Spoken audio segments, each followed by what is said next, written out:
Thank you very much, Brenda, and good morning, everybody, and welcome to this great city of Philadelphia. It's absolutely a beautiful city. I studied here back in the early 1980s, and it's great to be back in a city that I love.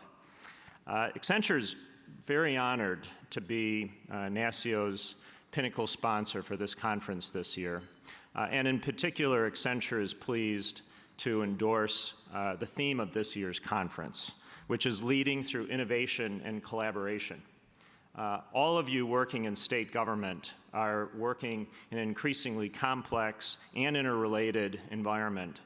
And we believe at Accenture that these themes of innovation and collaboration are absolutely critical for the work that all of you do for the citizens of your states. It's now my pleasure to introduce, and I am going to read his bio in just one moment, but our guest speaker for this keynote, Dr. Alan Gregerman.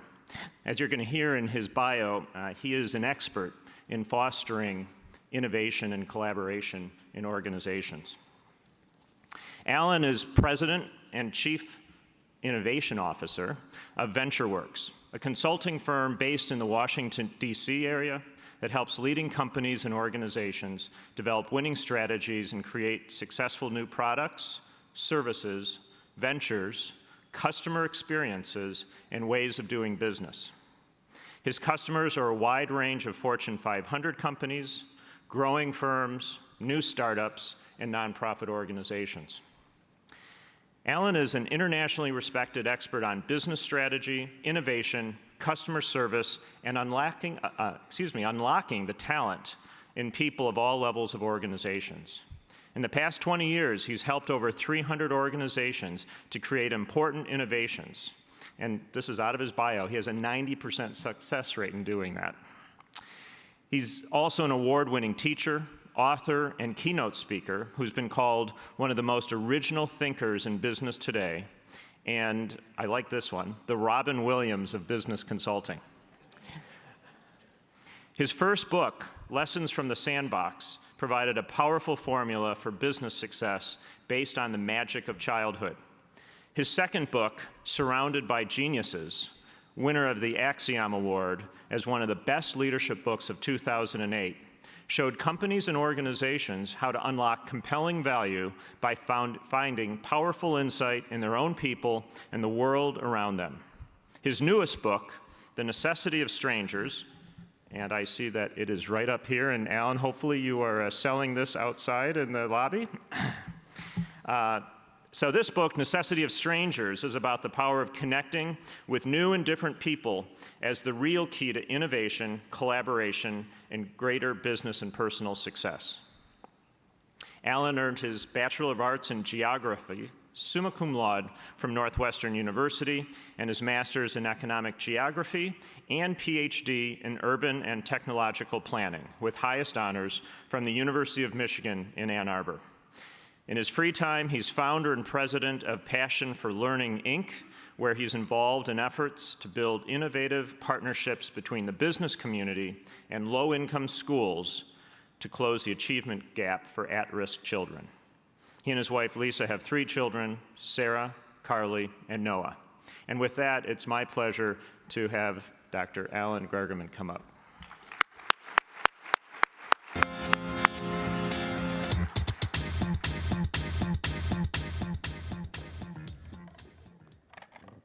Greetings. Thank you for the very kind introduction, and many thanks for inviting me to be here. It's an absolute pleasure to be with you this morning and to share ideas with you about the real keys to innovation and collaboration. I'm delighted by the conference theme because it really strikes at the heart of the work that I've been lucky enough to be able to do over the last 20 years.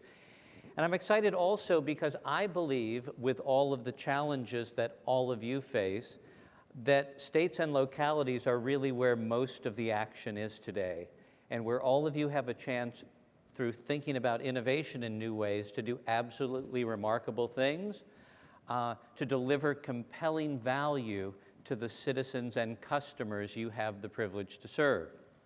And I think it's particularly important also to think about the powerful role that not only state and local governments play, but that your whole network of private sector partners play in stretching our thinking about what's possible so that all of us can reach the true potential of what government can be in changing and enhancing the lives of those folks that we have the privilege to serve. I'm always asked about kind of the definition of innovation, and I tend to think about innovation in relatively simple terms. I think about innovation as exactly what I mentioned a second ago, that innovation in all of our work is the ability to figure out how to do new and better things that create greater value in the things that matter most to the people that we are entrusted to engage with.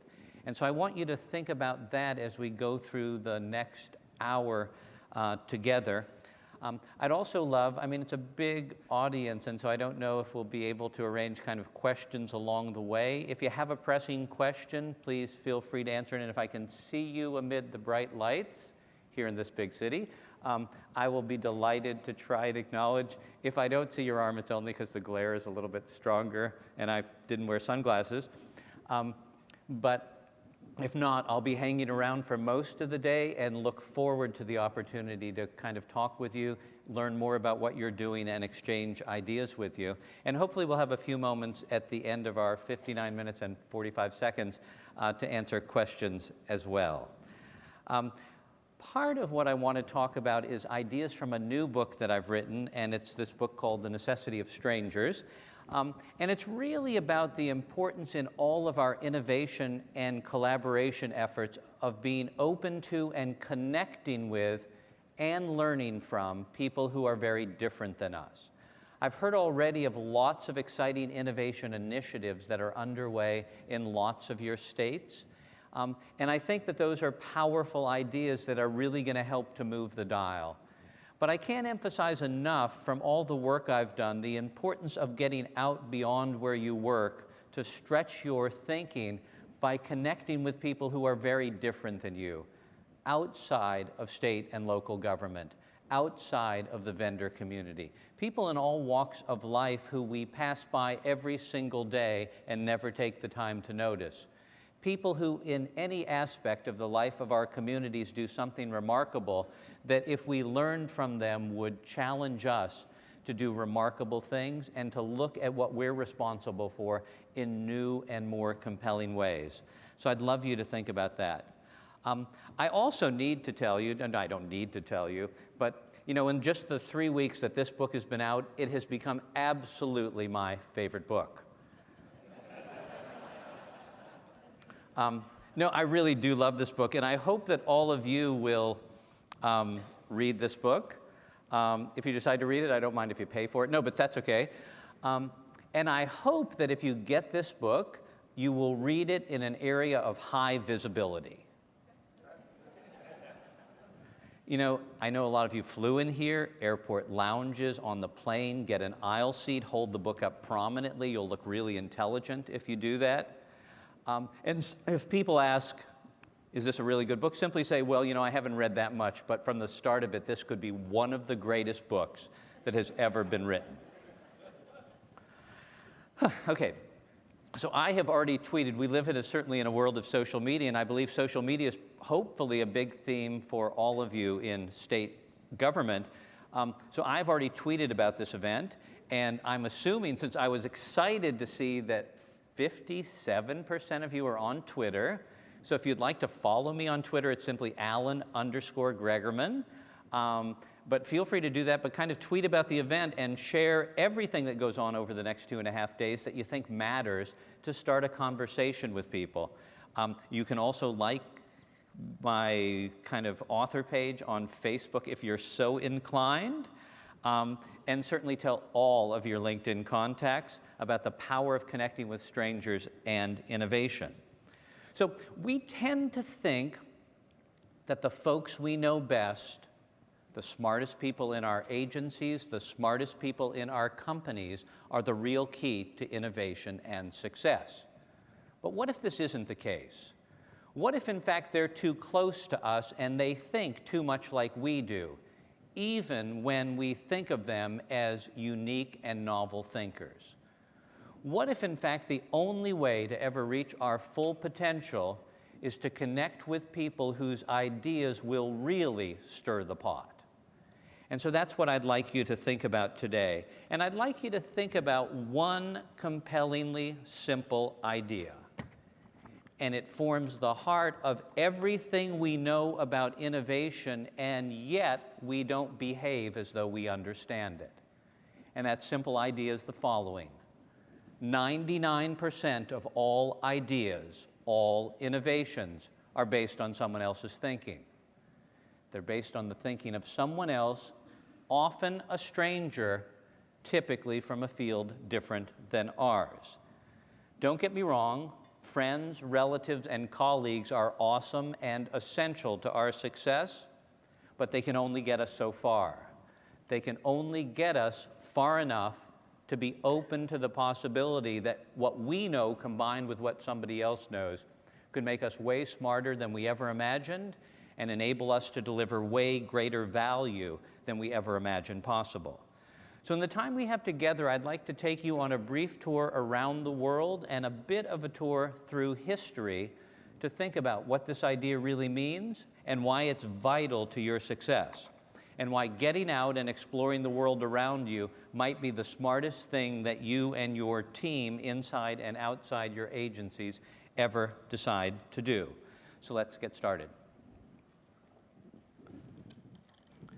It's 1939, and a really cool guy named Igor Sikorsky is about to launch the VS-300, the first commercially viable helicopter ever to fly.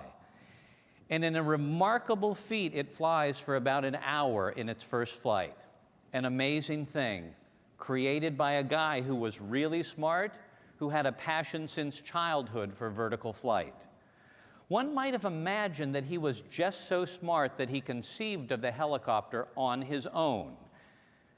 That would be a good thing to think about, because we have a belief that innovation often is a lone genius or a small group of geniuses sitting down and sorting out a problem and an opportunity and scratching out some ideas about how to solve it.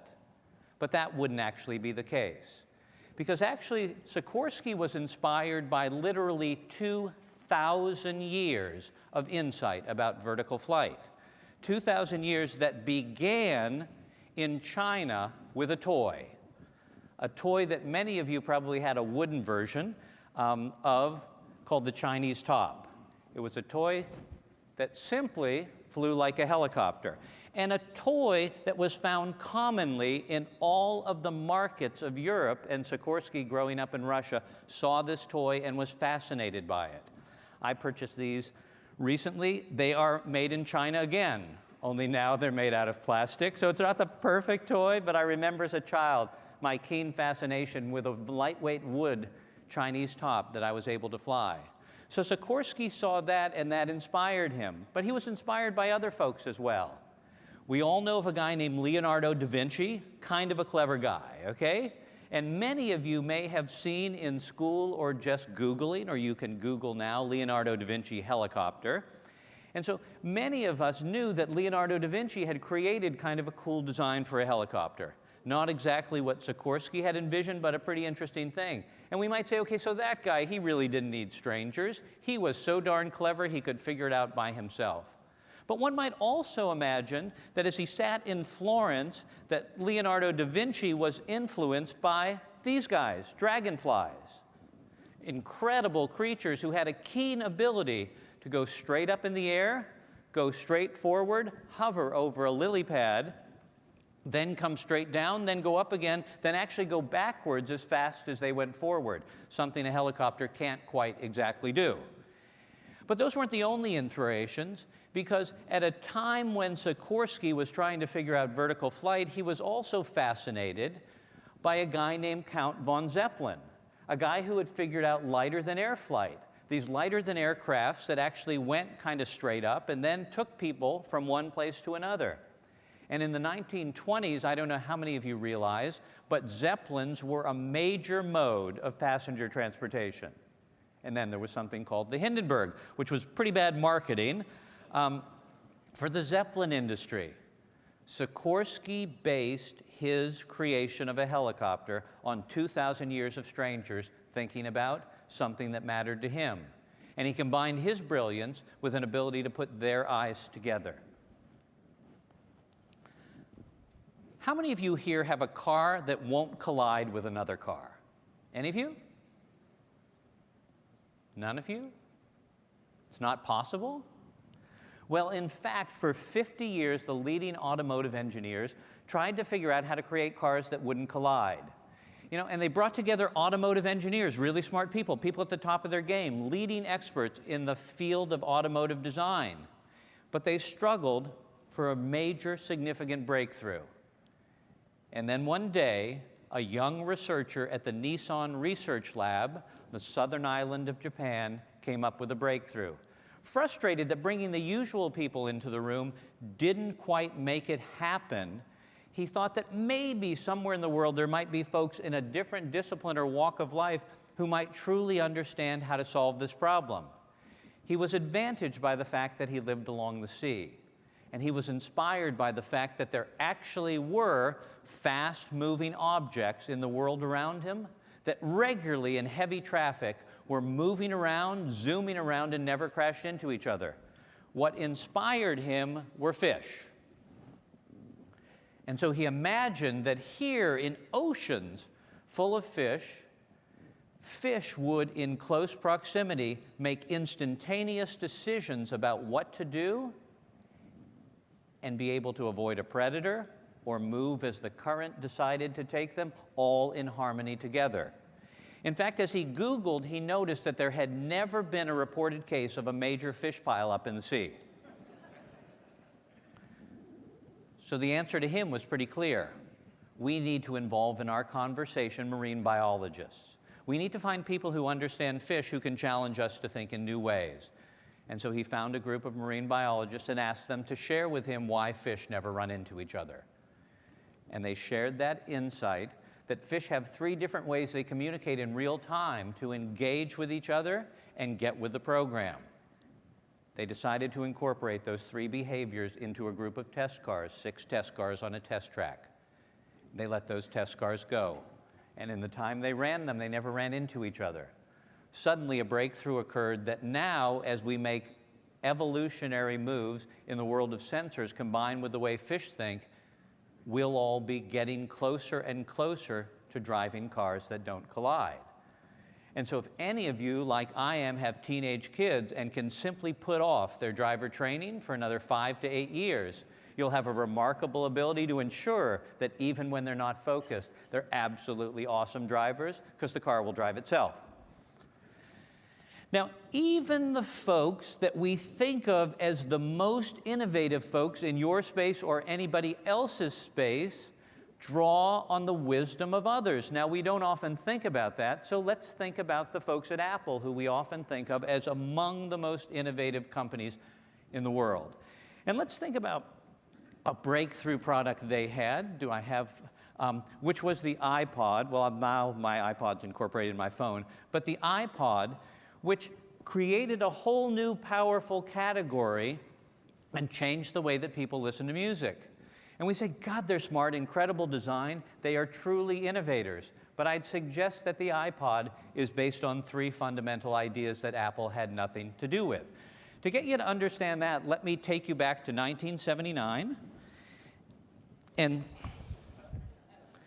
I know you guys are jealous. So it's 1979, and as I walk across the diag at the University of Michigan, I am the coolest person on campus. Because unlike anyone else, I have entertainment that is portable. Wait a second, let me check this song out here. Pink Floyd, that's awesome, I love that.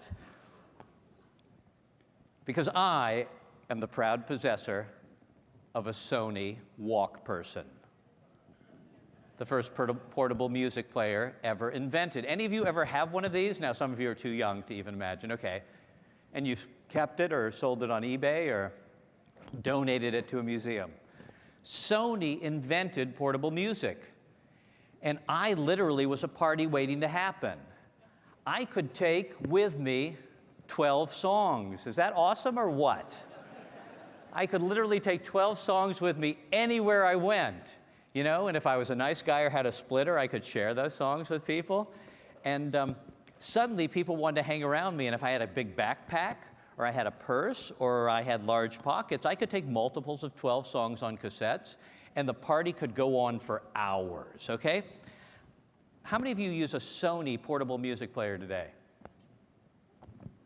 None of you? I can't believe that. The folks who invented portable music, and none of you have a Sony music player. How many of you have an Apple portable music player today?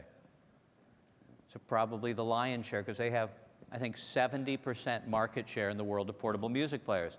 Sony kind of dropped the ball, and they didn't think about the power of digital music and how they might get engaged, or they didn't think about the power of strangers in creating a platform that would dominate.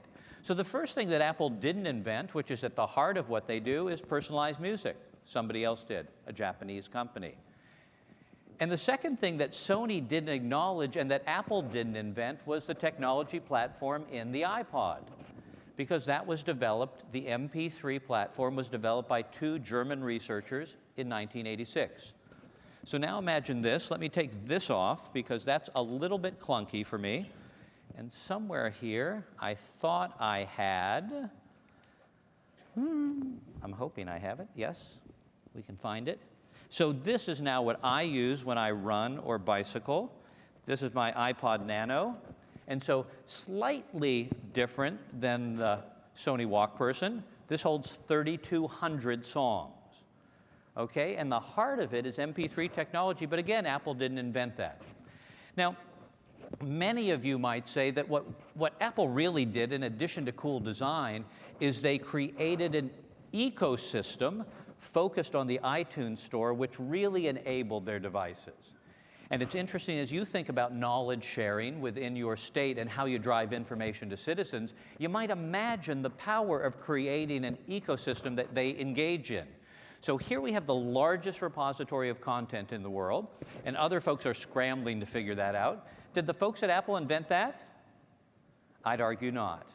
I'd argue that that was invented 2,300 years earlier by the Egyptians in the Great Library in Alexandria, Egypt. At the time, the world's largest repository of content. But amazingly, think about this, 2,300 years ago, they had 400,000 documents in one place. Their accumulation of what they thought was the world's knowledge, all written by hand. That's kind of unbelievably cool. They didn't have a very good music collection, but they did have all of these documents that were particularly powerful and compelling. And so the reality is, even the smartest companies and the most innovative ones would never be successful if they didn't think about and draw on the ideas of other folks. But so let's picture the scene when you and your colleagues have a really exciting and important challenge to wrestle with. What typically happens in most companies and state organizations is we get the smartest people together. And we bring them in a room and we say to them, you know, our backs are to the wall. Our offices and agencies have less money and need to do more. Technology is changing the way we do things. First there was the cloud, now everything needs to be a mobile app. Now there are all kinds of cool technologies buzzing around this room and other places. And this thing called social media, we need to understand and engage. Plus, it's getting harder and harder to recruit talent. For some reason, which there shouldn't be, and hopefully we'll talk about it, there's a bit of a stigma attached to working in state government in an era in which we're surrounded by all these hip, cool companies doing cool technology things. But in any event, we need way more innovation, and the folks in Washington are not helping us by shutting their government down. So in this light, does anyone here have an out-of-the-box idea? Has anybody ever been in a meeting like that?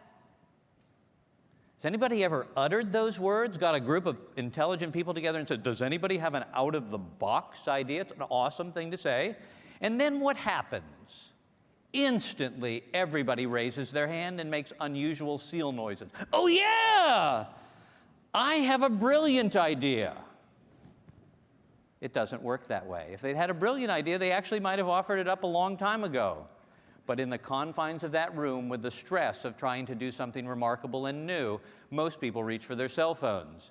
You know, I think a citizen is actually calling me. I'd love to stay here, but I really ought to go. But I know you guys are really smart. You'll figure it all out. And then one by one, they start to bring back tired, retreaded ideas with maybe a spark of genius. In that room, it's impossible to get people who have thought a certain way for whatever number of years they've been together to instantly, at the utterance of those words out of the box, change their mindset and change their mind. That doesn't mean they're not capable of it, because everyone who entered the room is a remarkably creative human being. They've been remarkably creative their whole life. The only challenge was that at the age of 5 or 6, depending where they grew up, this guy arrived here.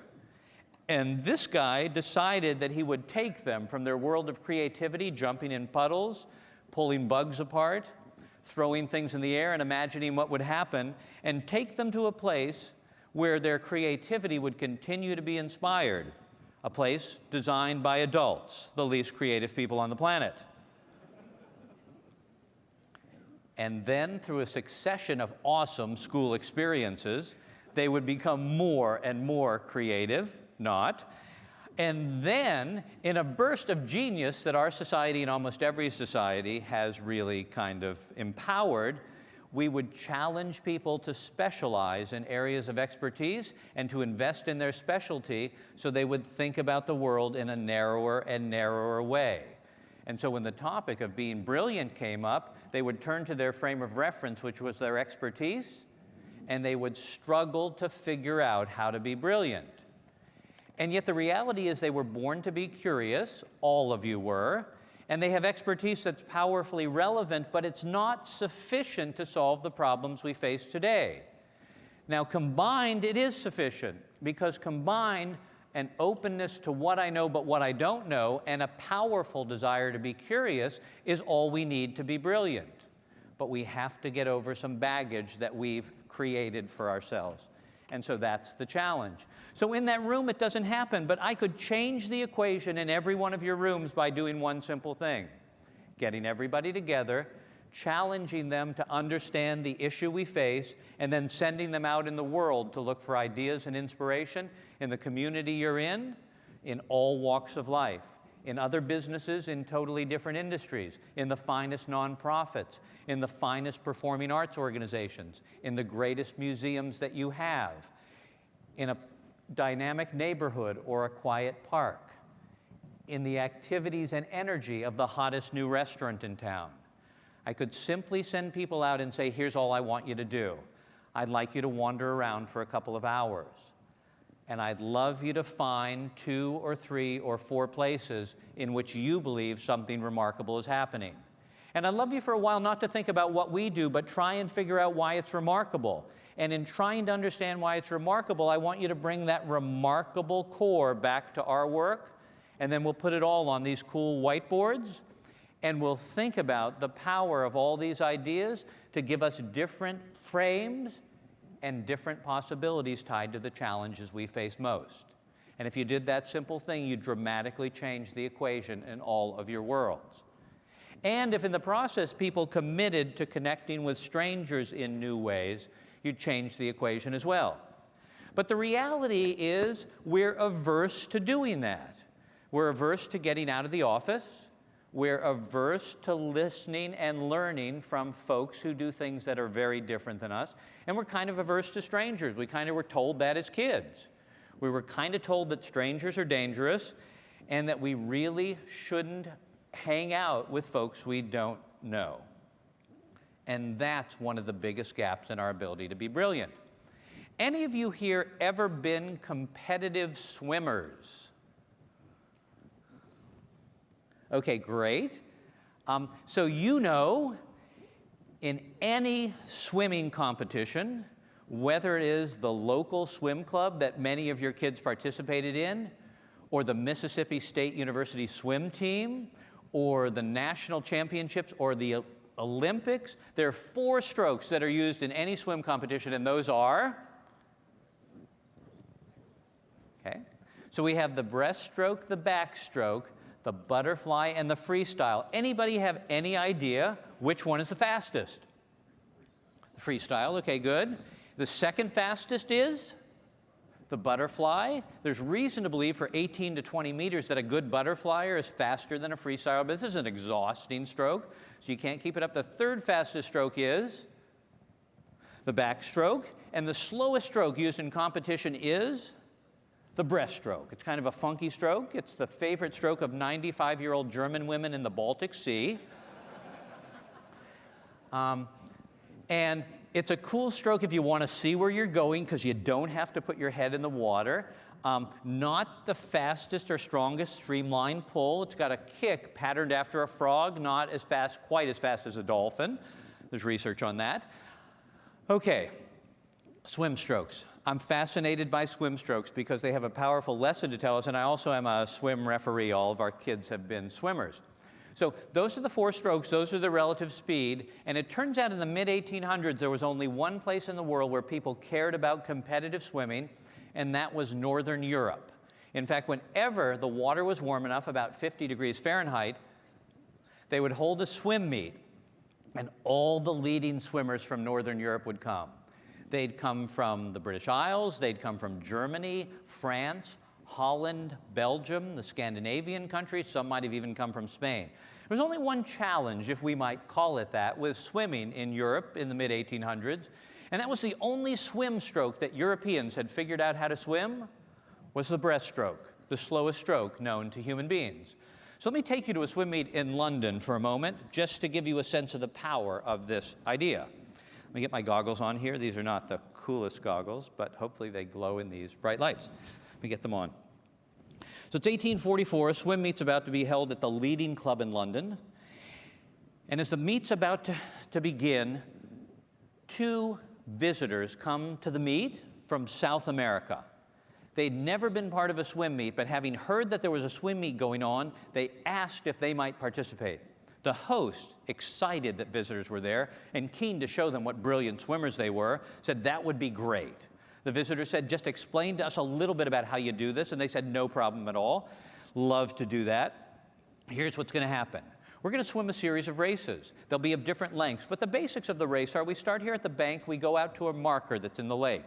Then we turn around. First person to come back and touches the bank is declared the winner of that race. When the race is about to begin, we'll say, swimmers, take your mark. Then the referee will fire a gun. Don't worry, it's a blank, and it will be fired in the air. And then the race begins. They said that seemed pretty cool, and the referee began by saying, at the first race, swimmers, take your mark. The visitors looked around to see what the other folks were doing, and when they saw that the other folks got down, they got down too. The gun went off. They dove into the water. And within a few seconds, it was clear that these people were swimming something kind of odd and unusual. Bless their hearts, they were swimming a variation of the freestyle, the fastest stroke known to human beings. About halfway to the marker, the huge crowd assembled were staring at these people, going, oh my God, what are they doing, as they were way ahead. And in fact, they imagined that these folks would tire out because that was the strangest way they'd ever seen people stay on top of the water. At the halfway mark, they were even farther ahead. And at the end of the race, they were way ahead, but patiently and encouragingly waited for the locals to arrive. At the end of the first race, the referee said, hey, you guys might be tired. If you'd like to take a break, that would be fine. They said, actually, we're not tired at all. If you don't mind, we'll swim again. And they won every single race they entered. At the end of the meet, one might have imagined that the hosts, having seen a better way to swim, might have invited these guests to stay and teach them how. But instead, they gave them their medals, wished them well, and then huddled to figure out how they could swim the breaststroke faster. So that the next time these visitors came, they would kick their butts. This went on for 29 years. Now, I know some of you are political appointees, so you actually don't have 29 years to learn a new stroke. Then, in 1873, a young man named John Trudgeon became the coach of a leading London swim club. He had never seen anybody swim the freestyle, but having heard from an older member of the club of the time that these visitors came and swam so fast, He had an important idea, an odd idea for his time. He said, if there's a faster way to swim, I would like to learn it. What was he smoking? What was this guy thinking? Come on, we have our own good stroke. It's awesome. We've been doing it forever. And so he went to South America, found people who could swim the freestyle, asked them to teach him, stayed there till he learned how to swim their stroke, drew detailed pictures of everything they did, which are in a museum today in London, and then came back and taught his young charges how to swim the freestyle. In the first meet they entered, they won every single race. Now, Northern Europeans, having seen other Northern Europeans swimming the freestyle, decided that was pretty cool. The world of swimming would be changed forever. What's most remarkable about this story is we now know in every corner of the world, in the Americas, in Africa, in South Asia, in East Asia, in Australia, and the islands of the Pacific, folks have been swimming a variation of the freestyle for 10,000 years. But the only place in which they cared about competitive swimming was the only place they had no idea how to swim fast. That's awesome, don't you think? That's awesome. So what I'd love you to think about is, in a way, we're all swimming our own variation of the breaststroke. We do it every day. We go to work doggedly determined that we swim the best way.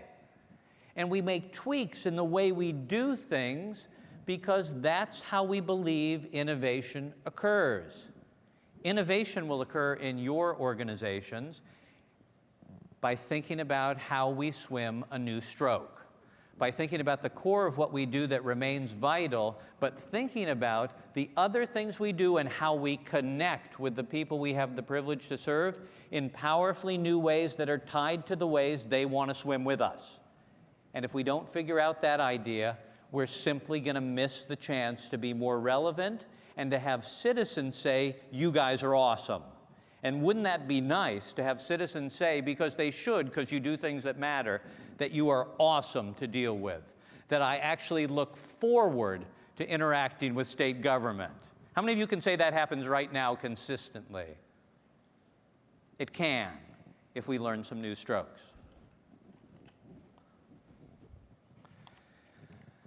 But we tend to be averse to folks even when they're right under our noses.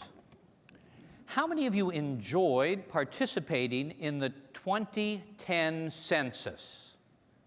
I know you don't, it's not a state thing, it's a federal government thing. I don't hold you responsible. I love the census. How many of you love the census? Come on, be honest. No, some of you have a reason to dislike. Okay, never mind.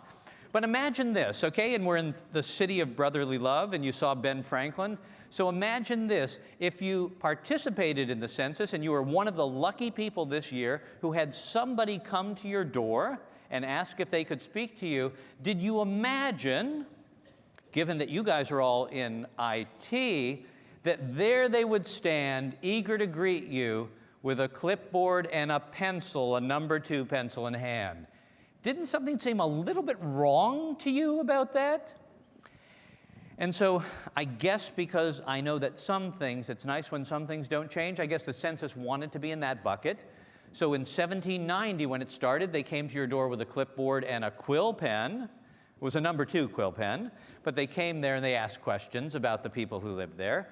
You know, and in all fairness, the Census Bureau actually wanted to have a handheld census taker that could collect all this information, send it in, and do remarkable things, and even do some pretty cool data analytics as it was sending it in. It just didn't work out that way. After a $640 million contract, when go time happened, it just wasn't ready to go. The challenge lots of us face in making major investments on a timeline and not having them work. And so sadly, for another $3 billion, they scrapped that and decided to go back to paper, and I'm assuming by the 2020 census that it will be done a different way. But at a meeting where I spoke to federal CIOs, at a table after the meeting, I was asked when this topic came up if anything could have been done differently. And I, given that I had a slightly divergent view and encouraged people to engage strangers, said, you know, what frustrates me most about this is the fact that your problem was solved already and that you saw it every day, but you decided not to notice it. And they said to me, what do you mean by that? I said, well, that's actually not the most remarkably challenging and unique problem, because it turns out that there are folks, but let me share with you. Any of you ever notice these really stylish brown trucks that are filled with really stylish men and women wearing brown clothing? Have they ever come to your office? And so I said to them, have you ever noticed these guys? And they said, yeah, the UPS guy, they show up every day. And I said, exactly. And I said, did you ever notice that these people had a handheld computer? I guess so. They log things in. And I said, did it ever occur to you that their handheld computer has every address in America and a heck of a lot of functionality? Well, no, it never did occur to us that that was the case. And I said, did it ever occur to you to ask them if you could try their computer? Because my sense is they'd have a vested interest in being nice to the federal government. And I don't believe, given how much it costs to do the census, that they'd want to sign up to do it. Nope, we never thought to do that. The reality is, for many of the challenges that we face, from the huge ticket to the less big ticket, that sometimes part of the solution passes right under our noses or comes right up to our desk. But in our haste to do the things that we know best, in the way that we choose to do it, with the budget that we've worked hard to earn, we forget what's possible, and at times we forget what the taxpayers are expecting from us, the most efficient way to do remarkable things. And so we miss, I don't know how you can miss these trucks. I mean, it's not a Ferrari, but it's pretty darn impressive, and yet we miss those. All it takes is lifting our head up and looking around. That's the fundamental lesson of innovation. The folks who lift their head up and look around are the folks who do remarkable things. And we can be those folks if we challenge ourselves to do that. Well, I'd like to share with you some ideas that are all around you that I believe could change the way you think about what you do. And so, but first let me suggest one other thing.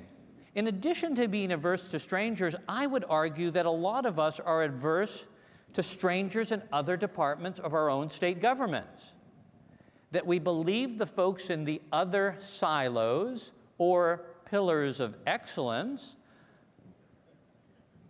or there probably are lots of, that would be a cool brainstorming thing to do, come up with all the cool names for people hanging out in their own organization. We believe that those people are weird, that they do weird things, that they think in weird ways, that they truly don't understand what we're trying to accomplish, and we avoid them.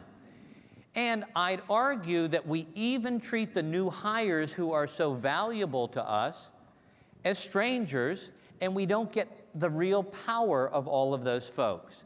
How many of you in your organizations, governments or corporations, have orientation for new employees? Any of you? It's an awesome thing. You should be proud that there's orientation, because orientation is an awesome concept. It's where we take fresh new people with lots of cool new ideas, the most innovative people in our organization, because they haven't been there yet, and we systematically suck the brain right out of them. Okay? It's kind of like the original version of the movie Invasion of the Body Snatchers, you know? We put them at their desk, a pod forms around them, and then we ask them to do the cool stuff in their inbox. And what we do is we teach them exactly in orientation how we do things. These are our values. You didn't have access to the internet. You couldn't find that out before. These are the things we do. This is what we believe in, and this is the way we work. So if you can get with the program, you can be like the rest of us, I don't know, in a few months. Can you do that? You're smart. You ought to be able to. What a stupid idea. And we all do it. It's the stupidest idea that everybody believes is a brilliant idea. I'd rather swim the breaststroke, actually. Here's what we ought to do. We ought to, when a new employee arrives, do the following. We ought to say, you know, we have values. We have a way of doing things. I think part of it is pretty cool, but I guess we could be better even. Here's what we want you to do. For the first week or two that you're here, we want you to wander around and check us out. We want you to look at what we're doing, the things we're working on. We want you to attend any meeting you can. We've told everybody you're coming. We want you to knock on their door and go into their office or sit down at their cube or whatever the case is. And as you're doing it, all we ask you to do is the following. We want you to have a clipboard, and you can get them for 99 cents from Office Depot, Staples, or your favorite office supply store. And we want you on that clipboard to simply draw a line across like this and a line down like this. And we want you, as you're walking around, to write down every time you see us doing something where we're brilliant. Because that's helpful to us. We need some confirmation that some of the stuff we're awesome at. But we also want you in this column to write down every time you see us doing something in which we're totally clueless. And then we want you to come back to the senior management team and tell us what you've discovered. How many of you do that? Can't afford the clipboards? Why wouldn't I do that? If I want to engage people, and I really want to compete with the private sector too, why wouldn't I suggest to every new employee that you're so valuable here in our government, you matter so much to us that the day you arrive, we're going to ask you to be brilliant. And we're going to actually listen to some ideas. Are we scared to find out what we'll learn? Do we not have the capability to take some of their ideas and act on it? But we challenge people to believe that they really matter from day one. So I'd do that. I'd absolutely do that as a very different way. You'd get incredible engagement and brilliant ideas. You wouldn't actually need consultants, so a bunch of you in the room would think it was a stupid idea. But I would do that. I'd also change where people sit. How many of you consistently have your folks in IT sit next to your customers? Or better than that, how many of you consistently have them out and about hanging out with citizens who use your services at the outposts of state government or wherever they live, hanging out with them, living with them, imagining with them what's possible? And tied to that, I'd create a very different concept of the things that I develop. How is it that we can have super cool apps on our phone that didn't exist a few days ago? Because they didn't exist a few days ago. Because nobody decided it was a 3-year project to create functionality that would go on a phone. What they understood was the really kind of key to development in a new era of innovation, and that's what we might call MVPs, minimally viable products. That the key is to have a good idea, not to have a great product. That the key is in that good idea to come up with any kind of product that kind of gets that idea started, and then have customers, citizens, consumers play with that, use it, tell us to make it better, so the following weekend we make it better, send it out to a new group of folks, and then after a few weekends we actually have something. How do we challenge ourselves to do that, and how do we create an inspired culture where people see that I can try a bunch of things, a bunch of them won't work, but a bunch of them will, only because I didn't invest a lot of time, but I invested a fair amount of brain power. So I'd love you to think about that. But I'd love you to think about where people sit and send them off so they can actually sit and collaborate. If I sit in my silo and I'm supposed to collaborate with somebody in another silo, it simply isn't happening. If I start to sit with them and learn their business and teach them what I know, I'm going to dramatically change their desire to work with me. You guys know that. It's just that in organizations we don't do it. It's interesting to me, especially in corporations, that if you go to the headquarters of most corporations, on the executive floor, they have the heads of all the functions of that corporation. They have the CEO, they have the COO, they have the CFO, they have the CTO, they have the CIO, they have the CHRO, Chief Human Resource Officer. They might even have the head of logistics or all those things. They, for some odd reason, believe there's some value to sitting next to each other.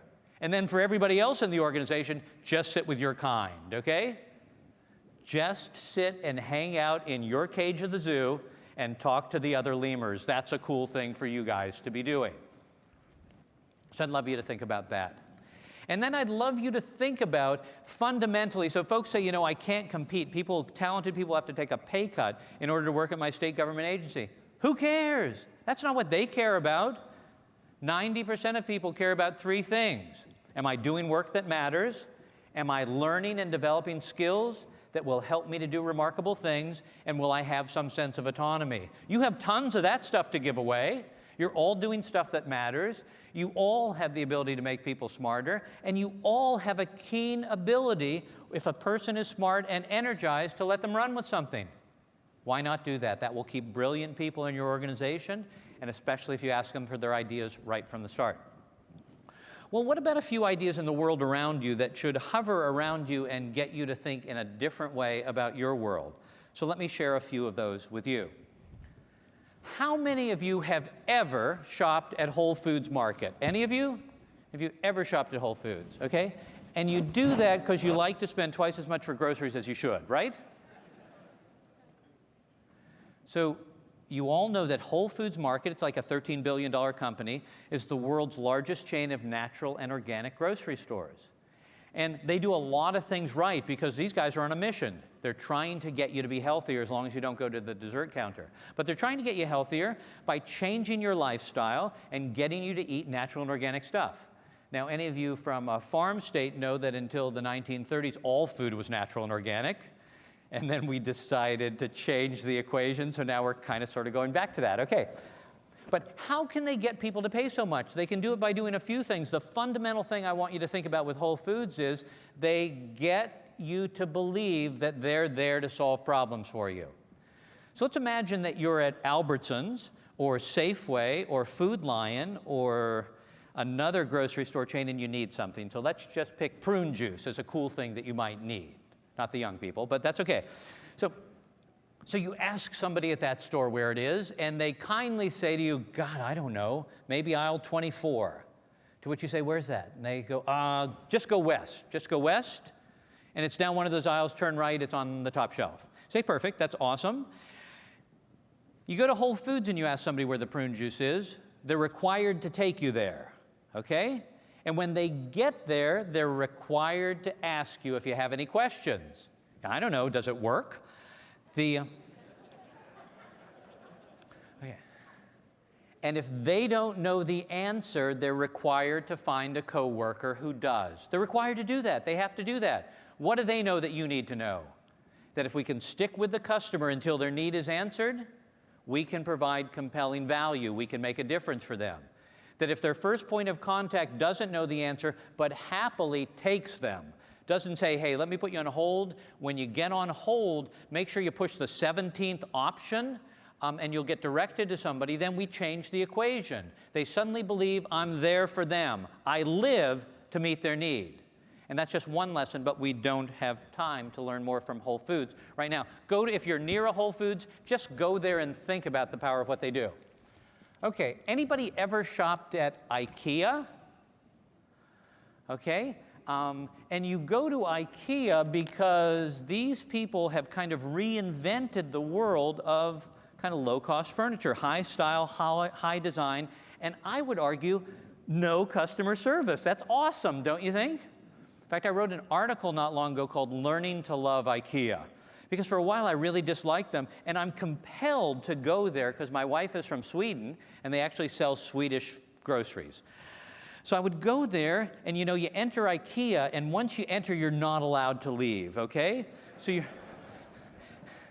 they've created the maze of magic in which you will literally pass by all 10,000 products found in this gorgeous catalog in room groupings, and once you've passed them all and filled your bag with stuff, little things that you absolutely don't need, then you're allowed to leave, okay? And as you're walking along, you'll notice all these people wearing really cool clothes. They're bright blue and bright yellow. Those are the national colors of Sweden, okay? And so I used to try and think about, other than the fact that they were the national colors of Sweden, was there a reason they wore those clothes? And I figured it out. It's so they'll know who else they're allowed to talk to. Each other, okay. Because it was next to impossible to get them to talk to me. You know, hey, customer, yeah, what's that mean? And so they would hang out and talk to each other. But IKEA, what they figured out, which is magic, is that it's all about you. And so you find what you want in one of the displays. You write the number down of where it is in the warehouse. You get yourself to the warehouse when you're able to get out. You find the product. You wrestle it to the ground. You go through checkout, which is increasingly self-serve. Because why would they want to talk to you? They didn't talk to you in the store. Why would they want to talk with you when you're leaving? So you go through self-serve. And then you get it to your car. And don't worry, because you suddenly realize, gosh, it won't fit in my car and I have no roof racks. But the folks at IKEA, they have you covered. They have cardboard roof racks and string. So you can put it on the roof of your car and drive off happily. Now, don't ever drive behind anyone who's just been to IKEA. Then you get it home. You open it up. It has awesome instructions that have no words because they're in all these different countries. So why have words? They have this cool kind of picture of a person who's doing stuff. You just follow along the pictures. You put it together. There's an amazing wrench called an Allen wrench. I used to think it was named after me. And then you put it together, and you've got this beautiful room now because they know exactly how big your room was. They've designed everything to fit there. And then you invite friends over for a party. The friends come. They go, God, it's awesome. You have new furniture. Yes, don't sit in it. It's from IKEA. But in the process of hanging out at IKEA, what I learned was something quite simple.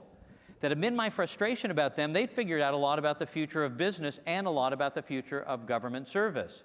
Because their model is self-serve. We reduce the cost of doing things because we challenge you to do a lot more than we do.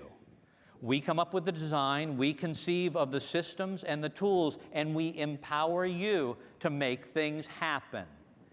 And so I'd like to challenge you to visit an IKEA, God help you. No, but I'd love you to challenge you to do that, and I'd love you to think about the power of their model because you need to understand it. Because you need to figure out how you do the smartest things possible to be able to connect with and deliver value to customers, and that a key to your success might be getting customers, which is cool, especially with the new generation, to take more responsibility for their interactions with you and for doing the stuff that in the past we thought government needed to do for them.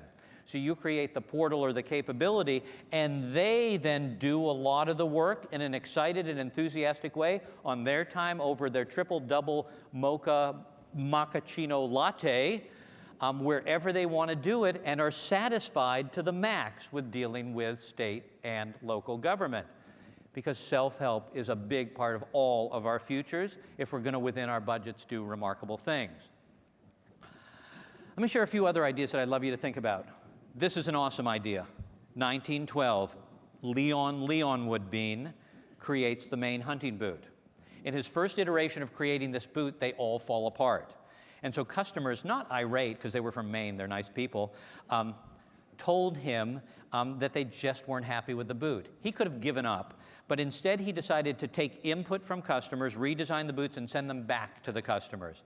And he did that with an idea that's revolutionized business history. He sent back a note and said, I apologize for these boots not living up to your expectations, but I want you to know the following. If at any time during the life of these boots that I send back to you, they don't live up to your expectations, I will gladly give you a new pair or refund your money, no questions asked. He had created in modern times the first unconditional guarantee of satisfaction, a belief that the customer decides when they're satisfied. So that's a shocking thing, because anything you buy from the LL Bean company, if you're not happy at any time, you can return it. They'll give you a replacement. That's kind of a cool idea, isn't it? And they must be going broke, aren't they? Actually, they're not, because roughly 1% of people will ever take advantage of them. So they believe being nice to consumers or being nice to citizens is just good business. People trust them. So I'd like to ask you, what might you guarantee that would get your customers really engaged in you? Is there some level of service or level of capability or level of knowledge and possibilities that you and your agencies might guarantee to the people you serve? Or from the vendor community that you might guarantee to the governments that you serve that changes the equation, that gets people to know you stand behind what you do?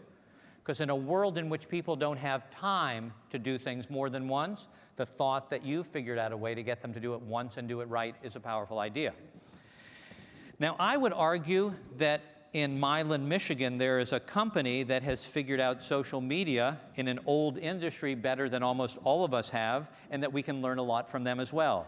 The company's called repairclinic.com, and I love to repair things. I hate to have people kind of doing stuff for me at an exorbitant cost. I like working with my hands, and so this takes me a long time through airport security to explain it, simply a lawnmower carburetor. And so this is to replace the carburetor in my Honda lawnmower, made in Ohio. And what's fascinating about the folks at repairclinic.com is not that they're one of 100 companies that sell appliance parts. It's that they've won by combining what they knew, appliance parts, with what a new generation knows, social media. They've created the repairclinics.com YouTube channel. It has over 1,000 videos of people just like us repairing appliances. And so the people just like us repairing appliances take up to 6 minutes to do that. When you get an appliance part, you're told what video is going to help you to replace it and repair it. You then put it on your iPad or whatever device you have, you get behind the refrigerator to change the ice maker, and you follow a regular person walking through it. What do they know? They know that all of us are more capable than we imagine, and they know that empowering the people we serve and making them more capable and smarter is one of the fundamental things that we can all do in this generation to be more relevant and successful and more cost-effective.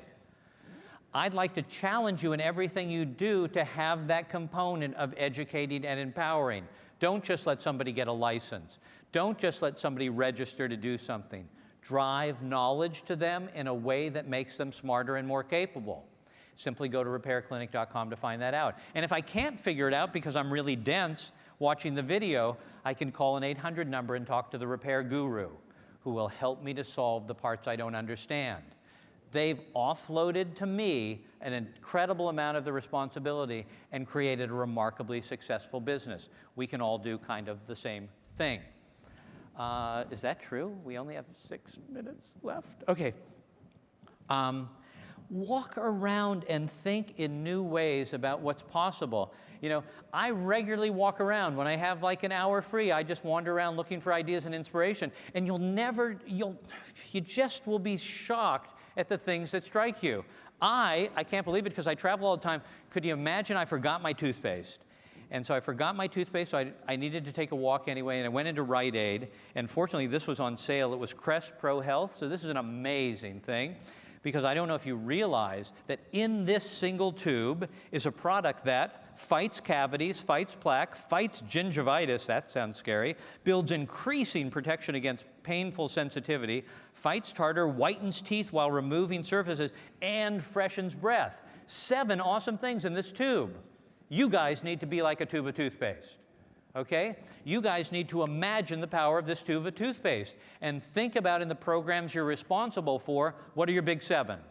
What are the things that you empower people to do that do all of those things? This isn't simply a box or a requirement that citizens or businesses have to check off. This is a moment for you as a powerful entity involved in their success as a citizen or a business to create a powerful connection tied to the things that interacting with you will happen for them. And you can think about that simply by looking at toothpaste or anything else that strikes your fancy. You have the power to do that. If you're thinking about a simple creative way to kind of stretch your thinking and you can't leave the room because you're not willing to give hall passes to all of the folks in your department, think about Spider-Man. Sit your folks down and say, okay, we don't have a lot of time, but instead of running out today, let's figure out if we can come up with a superhero that could solve our agency's challenge. And that act of imagining superheroes, maybe play part of Spider-Man 1, a movie, will start to spark and stretch people's thinking. Then send them off in search of ideas and inspiration that would matter. Sometimes we simply need a modest upgrade to the things that we do. This is a stethoscope, as you know, the most commonly used diagnostic tool in medicine in the world. It was invented in 1811 by a French surgeon. And it stayed in basically its same form other than different materials for 198 years. Just a second, let me check. That sounds really good. Okay. 3 years ago, the folks at 3M partnered with another technology company to change the world of medicine and the stethoscope forever after 198 years of it not being any different. They put a microcomputer, digital computer, on a stethoscope. They, in essence, enabled primary care medical providers in the mountains of Bolivia or in the Yukon or in Africa or villages in Asia to listen to a child's heart or an adult's heart, to push a button and send a picture of that heart to a medical center in Mumbai or in La Paz or any place where a doctor could look and to quickly figure out whether that child needed to be brought to a hospital. They suddenly thought about the power of technology to reinvent the most basic things we do. You have the ability to do that. That's what your world is all about. You're only limited by your imagination and your ability to put things together that before never belonged. So let me share with you 7 kind of keys that I'd love you to think about. I'll share one last story. If we have moments for a question or two, I'll take those. Otherwise, as I said, I'll be out in the lobby or anywhere that you guys will be to talk with you. Here's 7 things I'd love you to think about. First, I'd like you to acknowledge that we all can swim faster, and that the only way we'll make a difference is by consistently raising the bar in the things that matter most. But we only raise the bar if we've figured out and are open to a significantly better way. The second is that as leaders, your challenge in your organizations is to create a culture of curiosity and openness that first begins by being open and curious about all of the other folks in our governments and what they do and what they know and how we might work with them, and then extends to other folks in your industry, whom you're meeting here today, folks in other industries, and folks in all different walks of life. The third is to allow your folks to regularly walk around in search of ideas and inspiration. As I mentioned, to go to other businesses or other organizations in your community that are remarkable, to volunteer as a way to learn how to connect with people, to go to museums to study history or art and imagine what people in other eras or artists know that is part of the equation for us being more remarkable. The fourth is, I'd like you to make a deliberate effort to connect with strangers from different walks of life and commit to discovering and understanding what they know best. The internet is an amazing tool.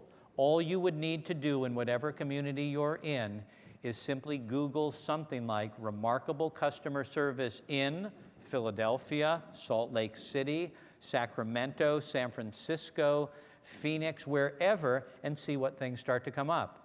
Or simply wander down the street, see somebody doing something remarkable, and actually walk into their business or organization and ask them if you can learn a bit about what they know. The fifth is that we know that people succeed when they hang out together and explore the world together. So if you have teams of people, 5-4, I'm almost done, we can challenge them by hanging out together to come up with breakthroughs together. The 6 is don't take yes for an answer. When you think you've solved a problem, commit for the next 20 to 30 minutes to figuring out a way better way to do it. And the last is, I'd love for all of you to put on your wall pictures of the folks you serve. Pictures of them in their moments of greatest pain and anguish, not necessarily that you've caused it, and pictures of them when their hopes and aspirations are achieved. That will constantly remind you of the power and necessity of innovation. Let me end with one quick story. On a walk to the school bus a few years ago with our daughter Carly, who was 9 at the time, we passed a fellow I'd never seen in our neighborhood before, and he was a little bit suspicious to me. He looked a bit disheveled. He was talking to himself. He had some unusual mannerisms. And after he got outside of earshot, I turned to Carly and said, "Sweetheart, you know, Mama and Papa, we can't always walk you to the school bus. So I want you to promise me that when you're alone, you won't talk to strangers." It was advice that my parents had given me in much safer times. And I figured in today's kind of challenging time, it was essential that I say that. To which Carly looked up at me and said, "But Papa, if I don't talk to strangers, how will I ever make new friends? And how will I ever learn new things?" I'd like to challenge all of you to make strangers a bigger part of your life. And with appropriate caution, to connect with people in this room you don't know, who know things that would benefit you. To connect with people outside this room in Philadelphia who could change the way you think about things, because remarkable things happen here in Philadelphia. To connect with people in your community from all walks of life. And I look forward to having the chance to connect with all of you, because I know that the only way I'll ever learn and grow and make remarkable things happen with our customers is to connect with and unlock the power of strangers. I've gone over my time. I guess 30000 is kind of over. I've appreciated the chance to be with you. Thank you to NASCIO and thank you to Accenture for inviting me. I will hang around. I hope this was helpful. And may strangers and the force be with you. Thank you very much.